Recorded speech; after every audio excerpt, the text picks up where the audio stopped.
The hook the market smelled of smoke, rust, and fear. It was a place where lives were bought and sold under flashing neon lights. Alien voices mixed with the low hum of strange machines. Cages lined both sides of a narrow metal walkway, each holding someone who had lost their freedom. In the farthest cage sat a girl who was not like the others.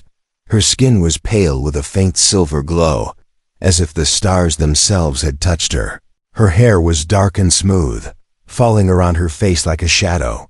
But it was her eyes, bright silver, calm and cold, that made the crowd whisper. Some said she had been found alone in a drifting escape pod.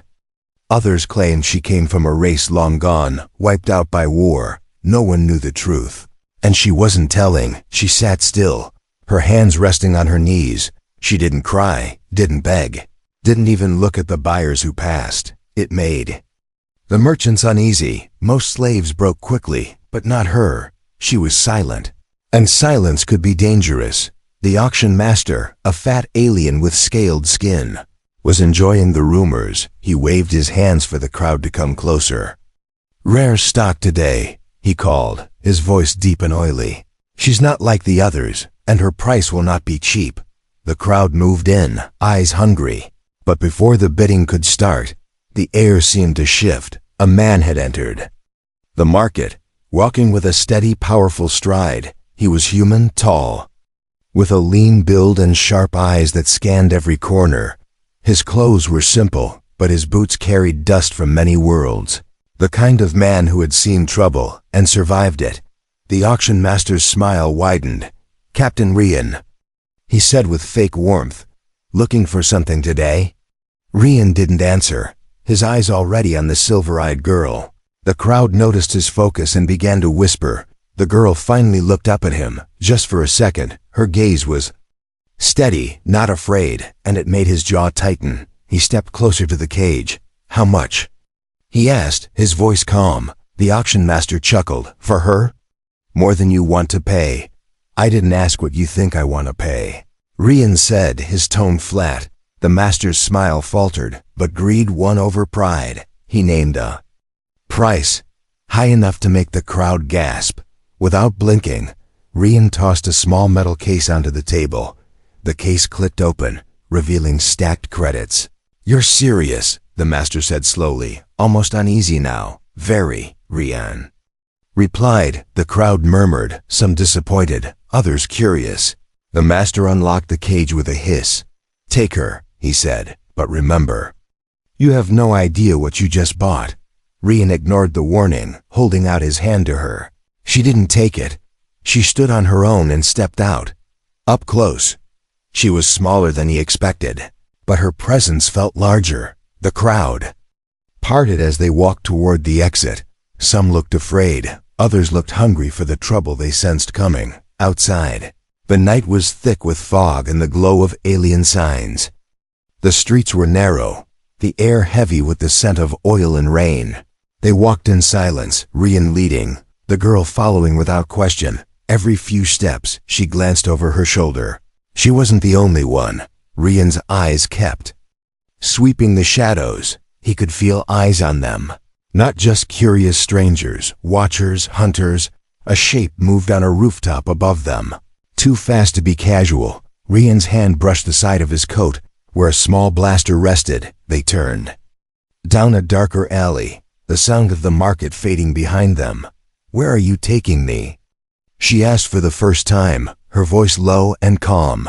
"Somewhere safer than here," Rian said. "That's not an answer," she replied. "It's the only one you're getting," he said without looking back.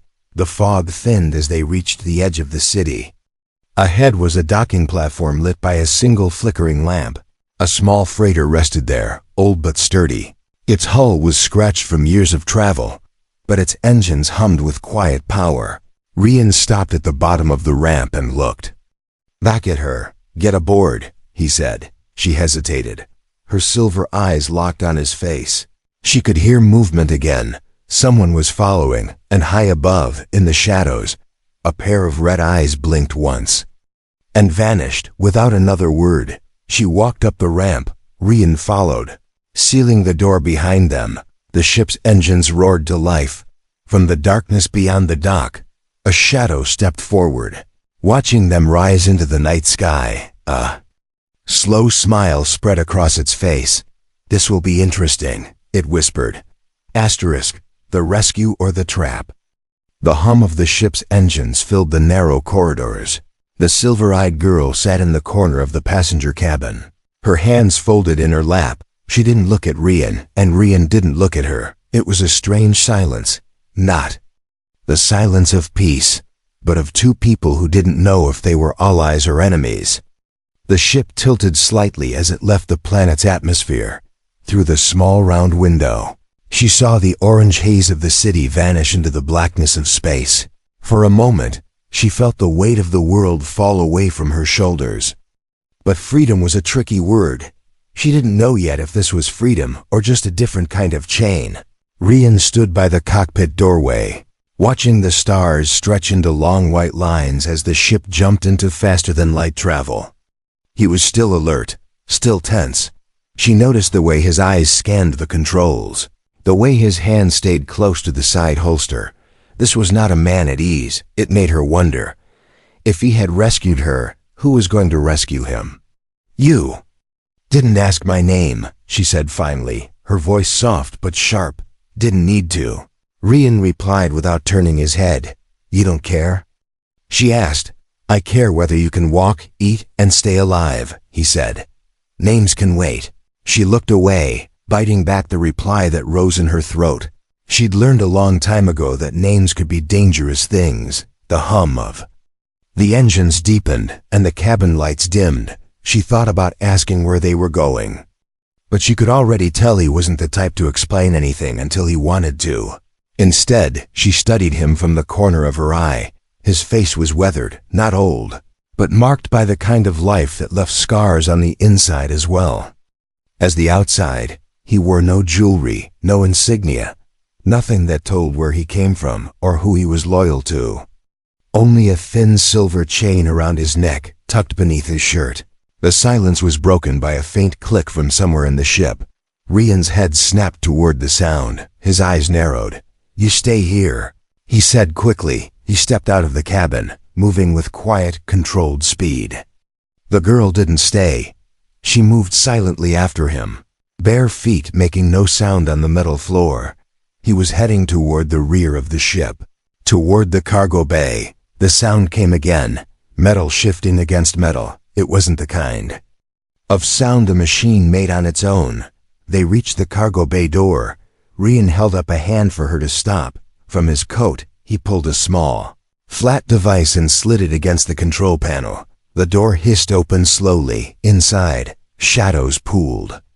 Between stacks of crates, something moved, quick and low. Rian stepped inside, blaster in hand. "Who's here?" He called out, voice cold, and even no answer, only the faint sound of breathing. Then, from behind a crate, a figure stepped into the dim light, tall, armored in black, with a helmet that reflected the faint glow of the emergency lights. Intruder's voice came through a filter, distorted but clear. "Hand over the girl, and I'll let you live." The girl froze in the doorway. She could feel the weight of the intruder's gaze, even through the helmet. Rian didn't look back at her, his eyes fixed on the figure. "You've got the wrong ship," he said. Intruder tilted his head. "No," the voice rasped. "I have the right one, and the right girl." Another shape moved in the shadows. Then another. 3 more armored figures emerged, weapons drawn. The girl's breath caught.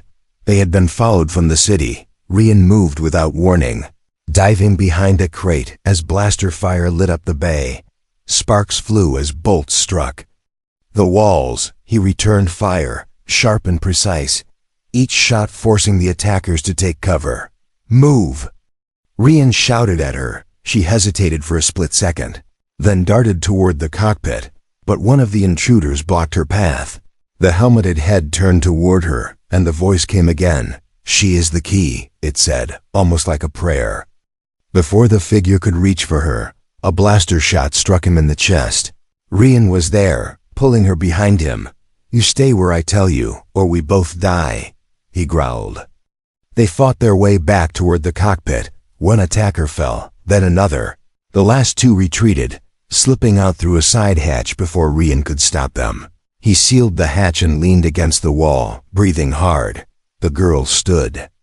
A few feet away, her silver eyes fixed on him. "You lied," she said quietly. He didn't answer, just reloaded his blaster. "They were here for me," she pressed. "Yes," he said finally. "And they'll keep coming." He stepped into the cockpit and began setting new coordinates. She followed, standing in the doorway. "What am I to you?" she asked. Rian didn't look at her. "Right now?" he said. "You're a problem I can't walk away from." The ship's engines roared again, and the stars shifted outside the window. Somewhere in the dark between worlds, the hunters were still out there, and the girl knew. Whatever Rian's reasons, this rescue had only just begun. Secrets in the dark, the ship drifted in the cold black of space. Far from the trade lanes and starports, outside the windows, nothing moved but distant starlight. Inside, the silence was thick, the kind that makes every small sound feel louder. The girl sat alone in the passenger cabin. She traced her finger along the edge of the metal seat. Her thoughts were a storm she couldn't quiet. Those armored intruders. They hadn't looked at Rian, not really. Their eyes, or whatever lay behind those masks, had been on her. She could still hear their voice calling her the key, and she hated that she didn't know what it meant.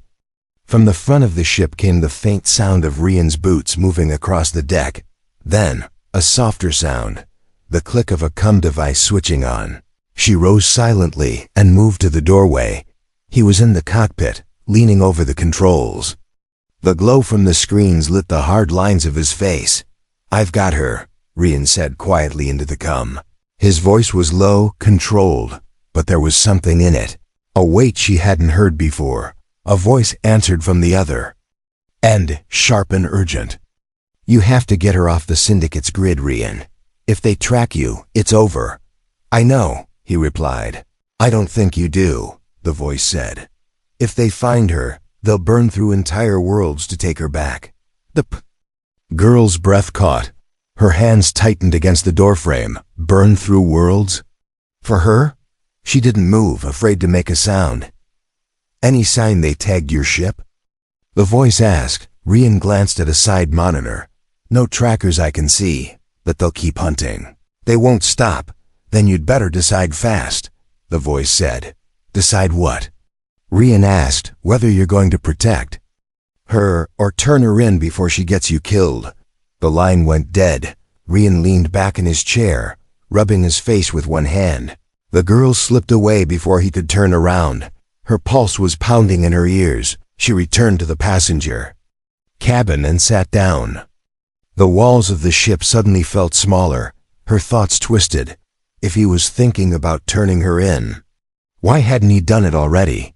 If he was protecting her, why hadn't he told her from the start? The ship gave a small jolt as it exited faster than light travel. Through the window, she saw a pale gray planet with frozen seas and jagged mountains. It looked lifeless. Rian stepped into the cabin.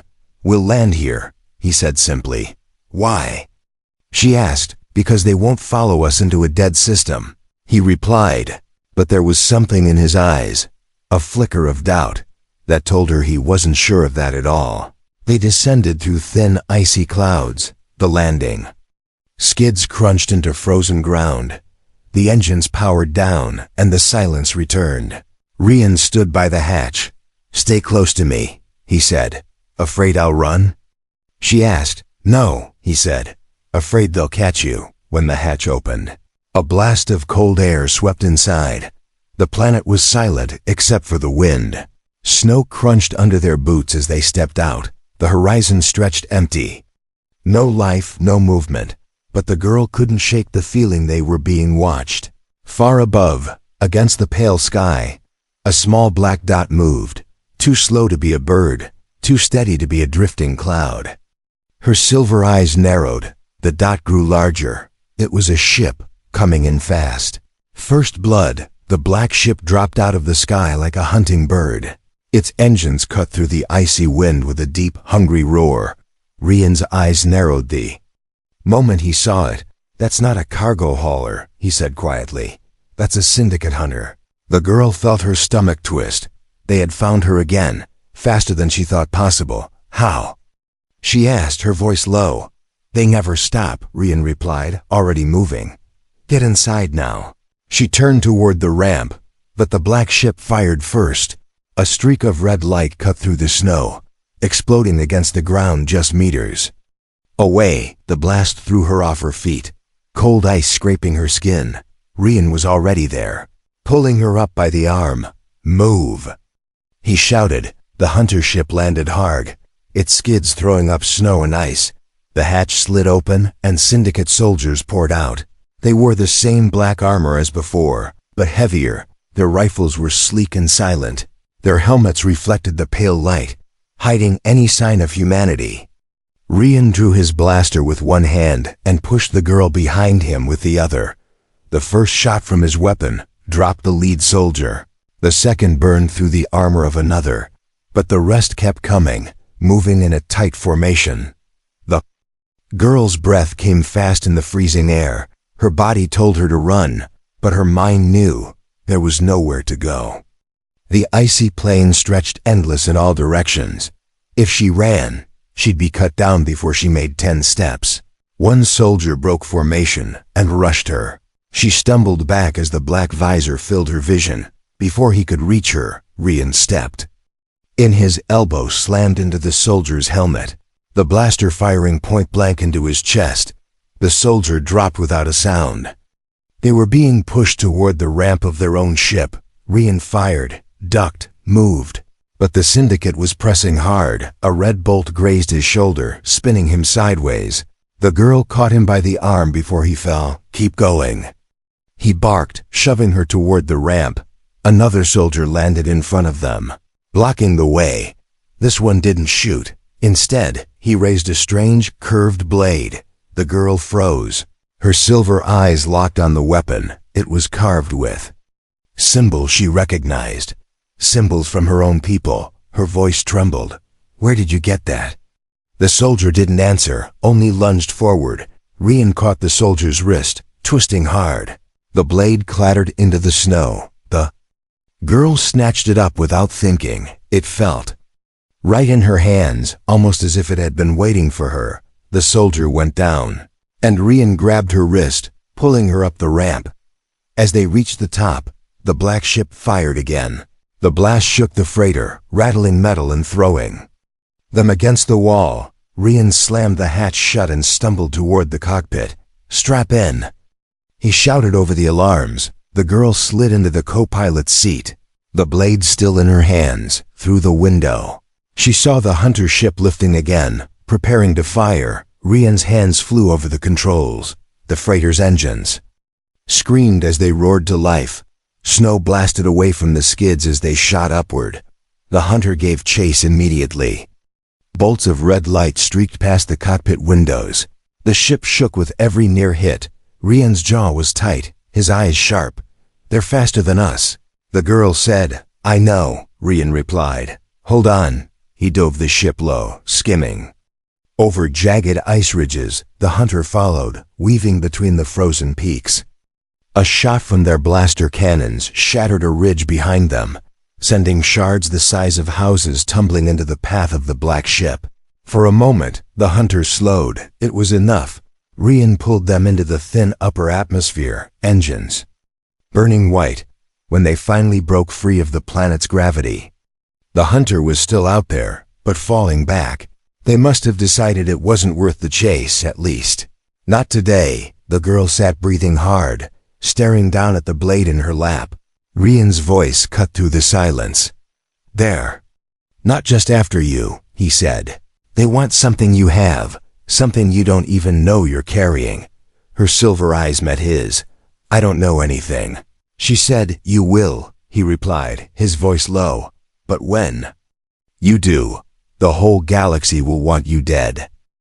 The truth about her freighter floated in the dark between stars. Its engines were silent now, running in low power to avoid detection. The only sound inside was the faint hum of the life support systems.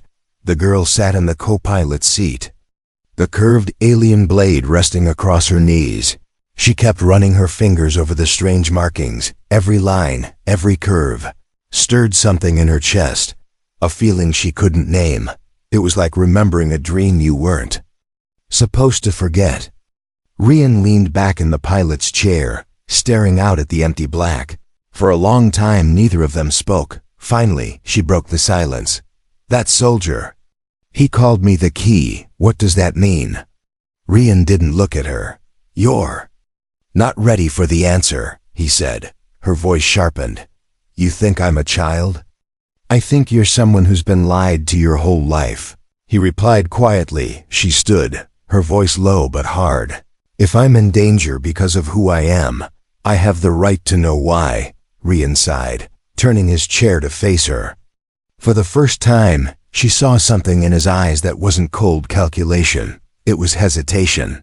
"You're not from any world in the Syndicate's register," he began. "You're not in the human trade records either. You're from a people called the Vareni." The name hit her like a pulse through her veins. She didn't remember ever hearing it, but the sound of it felt familiar. "They don't exist," she said. "They don't anymore," Rian replied. "They were destroyed 20 years ago, not by war, not by disease, but erased. The Syndicate wiped out your entire race." Her breath caught. "Why?" she whispered. Rian's voice lowered. "Because the Vareni had something the Syndicate wanted, something they couldn't take without ending you all." He leaned forward. They were more than just a culture. They carried a code, a genetic lock hidden in their DNA, passed down through generations. She shook her head slowly. "I don't understand." Rian glanced at the blade in her hands. "That lock can open something ancient, something buried, long before the Syndicate ever ruled the stars." "A weapon?" she asked. Rian hesitated, then nodded. "A weapon big enough to end wars, to burn worlds, to rewrite who controls the galaxy." The girl's fingers tightened around the blade. "And they think I can open it?" "You're the last Vareni I've ever seen," Rian said. "And the only one the Syndicate hasn't turned to ash." She sank back into the seat, her eyes distant. Her whole life she had been nothing but a thing to be sold, traded, owned. Now she was something else entirely. But it didn't feel like freedom. It felt like standing on the edge of a cliff with a storm behind her. Rian watched her for a long moment. "I didn't buy you to save you," he said finally. Her eyes snapped to him. "I bought you because if they found you first, the galaxy would be over." The words stung. But there was no cruelty in his tone, only truth. "So what now?" she asked. "Now we stay off the Syndicate's grid," he replied, "and we find the ones who can keep you alive long enough to decide what to do with that weapon." Her brow furrowed. "You want me to use it?" "I want you to choose," Rian said. "Because if you don't, the Syndicate will choose for you, and billions will die." She turned the blade in her hands, the silver symbols catching the faint light. Something deep in her mind whispered that she had held one like this before, but the memory was a shadow unreachable. Outside the window, the stars shifted. Something was moving out there, far in the distance. A faint red glimmer. Growing larger, Rian's eyes went to the sensors. "They found us again," he said, his voice cold and steady. The girl's silver eyes narrowed. "Then let's not run this time," she said. Fire and shadows, the red glimmer grew brighter, until it split into three Syndicate hunter ships, sliding out of the black like sharks, scenting blood. They kept their distance at first, fanning out in a silent formation, but Rian knew what that meant. They were hurting the freighter. "Strap in," he said, his voice like steel. The girl slid into the co-pilot's seat, the alien blade still on her lap. "Can we outrun them?" she asked. "Not in open space," Rian said, flipping a series of switches. His eyes flicked to the nav screen. "But there's an asteroid belt ahead. If we're lucky, it'll be thick enough to hide us." The hunters accelerated together. Red light flashed across the cockpit as the first volley of plasma bolts screamed past. Rian dove the freighter into a steep roll, the bolts missing by meters. The girl gripped the armrests, but her eyes stayed fixed on the screen. She could See the belt now, a swirling wall of dark stone. Spinning slowly in the light of a distant star. The syndicate ships followed close. Their movements were precise, almost too perfect. Like predators that had done this dance many times before. Rian pushed the throttle, the freighter's engines. Screaming as they closed the gap to the belt. You ever fly through rocks the size of cities? He asked without looking at her. She shook her head. You're about to, he said. And the freighter plunged into shadow. The asteroids loomed in every direction. Some drifted slowly. Others spun with deadly speed. Shards of ice glinted like knives in the darkness. The syndicate hunters slipped in after them. Their sleek shapes weaving between the massive stones. Rian's hands moved fast. Adjusting thrusters, spinning the ship through gaps no sane pilot would try. But the girl's gaze locked onto the nav display. The spinning chaos of the asteroids made sense to her in a way she couldn't explain. She saw patterns in their movement, paths that opened and closed like breathing. Her voice cut through. The alarms, left, then down. There's a gap behind the third rotation. Rian glanced at her, startled. How do you just do it? She snapped. He followed her call, diving under a tumbling boulder. The hunter behind them tried the same path and clipped the rock. The collision spun it off course, flames trailing from its side before it vanished into the shadows. 2 hunters remained. They tightened formation, driving the freighter deeper into the belt. The girl's voice came again, calm and certain. Bank right. Now cut power for 3 seconds. Rian's instincts screamed against it, but he obeyed. The freighter slid into the shadow of a massive asteroid. Engines silent. The hunters shot past, scanning empty space ahead. By the time they realized, Rian had the engines back online, swinging the ship behind them. The first volley from the freighter's cannons ripped through one hunter's engines. It spun away, burning into the darkness. Only one remained, and it didn't retreat. It circled back fast, guns lighting up. The black bolts hammered the freighter's shields, each hit rattling the hull. Rian gritted his teeth, weaving through narrow gaps. We can't keep trading shots. Shields are almost gone, he muttered. The girl's silver eyes scanned the spinning chaos outside. There, she said, pointing. The 2 big ones, they'll collide in seconds. Her voice was steady, certain. If we pass between them at the right moment, it'll crush whoever's behind us. Rian stared at her. You're guessing? I'm not, she said, and for a moment, something ancient flickered in her gaze. They raced toward the 2 massive asteroids, their surfaces jagged and scarred. The hunter chased close, firing relentlessly. The gap between the giants began to close, slow at first, then faster. Rian pushed the freighter's engines to maximum. The ship slipped through just as the asteroids slammed together with a soundless, crushing force. The hunter didn't make it. Metal and fire scattered into the void. Silence filled the cockpit. Only the soft hum of the freighter's systems remained. Rian glanced at her, his brow furrowed. How did you see that? She looked down at the blade in her lap. I don't know, she said softly, but deep inside, she feared the answer. Her instincts were waking up, and they weren't human outside. The asteroid belt faded behind them, but far away, in the dark, another red glimmer appeared. The syndicate hadn't given up, and now they knew she was more than just cargo. Love in the stars.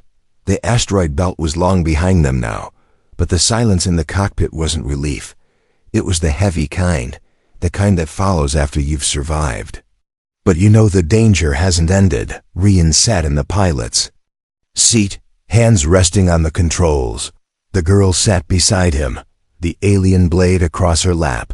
The soft glow from the instrument panels lit their faces in shifting gold and blue. Outside the viewport, the stars stretched endless, cold, and far away. You've flown before, Rian said finally, breaking the quiet. She turned to him. No, she answered. Not like that. Then what happened back there? Her eyes dropped to the blade, fingers tracing the markings again. I think a part of me remembered something I shouldn't know, she said softly. Rian's gaze stayed on her a moment longer before returning to the stars. "That's not something you can hide from forever," he said. She leaned back, her breath fogging faintly in the cool air. "All my life I thought I was just nothing," she said. "Something to be traded, bought, ignored." Her voice faltered. "But now you're telling me I'm something that could burn whole worlds. That's not freedom. That's just another kind of chain." Rian turned in his chair. His expression was different now, softer, but still carrying that edge of steel. "The syndicate wants you because they only see what you can give them," he said. "I'm here because I see the choice you still have." Her silver eyes searched his face. "Why?" "You don't know me," she said. A faint smile touched his lips. "I know enough," he replied. "And I've seen enough to know the galaxy doesn't give second chances. But sometimes people do." The girl looked away, blinking against the strange tightness in her chest. In the reflection of the viewport, she saw him worn, guarded, yet steady. He wasn't like anyone she had met before, and that scared her almost as much as the syndicate did. A small light flashed on the console, a proximity alert. Her breath caught. Rian glanced at it, then exhaled slowly. "Not a hunter," he said. "Just a signal buoy. Looks like we're crossing into the fun edge of the Orion Reach." "What's there?" she asked. "Maybe safety," he said. "Maybe trouble. Either way, we can't keep running forever." She looked out at the streaking stars. "Then maybe we stop running," she said quietly. Her voice had changed, not defiant, but certain. Rian studied her for a moment, then nodded. "All right, we stop running." Hours later, the freighter drifted in the shadow of a quiet moon. The engines were low, the hum soft enough that it almost felt like silence. The girl sat in the observation lounge, staring at the planet. Below, a world lit by soft oceans and golden clouds. Rian entered quietly, a small ration pack in hand. "You should eat," he said. She took it, her fingers brushing his just for a second. It wasn't much, but in the cold of space, it was enough to feel warm. They sat together without speaking for a while. Outside, the stars shifted slowly. Somewhere out there, the syndicate still hunted them. Somewhere out there, that ancient weapons still waited. But for now, there was only the hum of the ship, the cold beauty of the stars, and the quiet understanding between two people who had almost died more than once for each other. The girl turned her gaze from the stars to Rian. Her voice was barely above a whisper. "Sometimes the person who saves you is the one you save in return." Rian's eyes met hers, and for the first time, there was no guarded wall between them, no master and no slave. Just two lives tied together in the vast dark. Their ship drifted on, carrying them toward an uncertain future. But for the first time, neither of them faced it alone.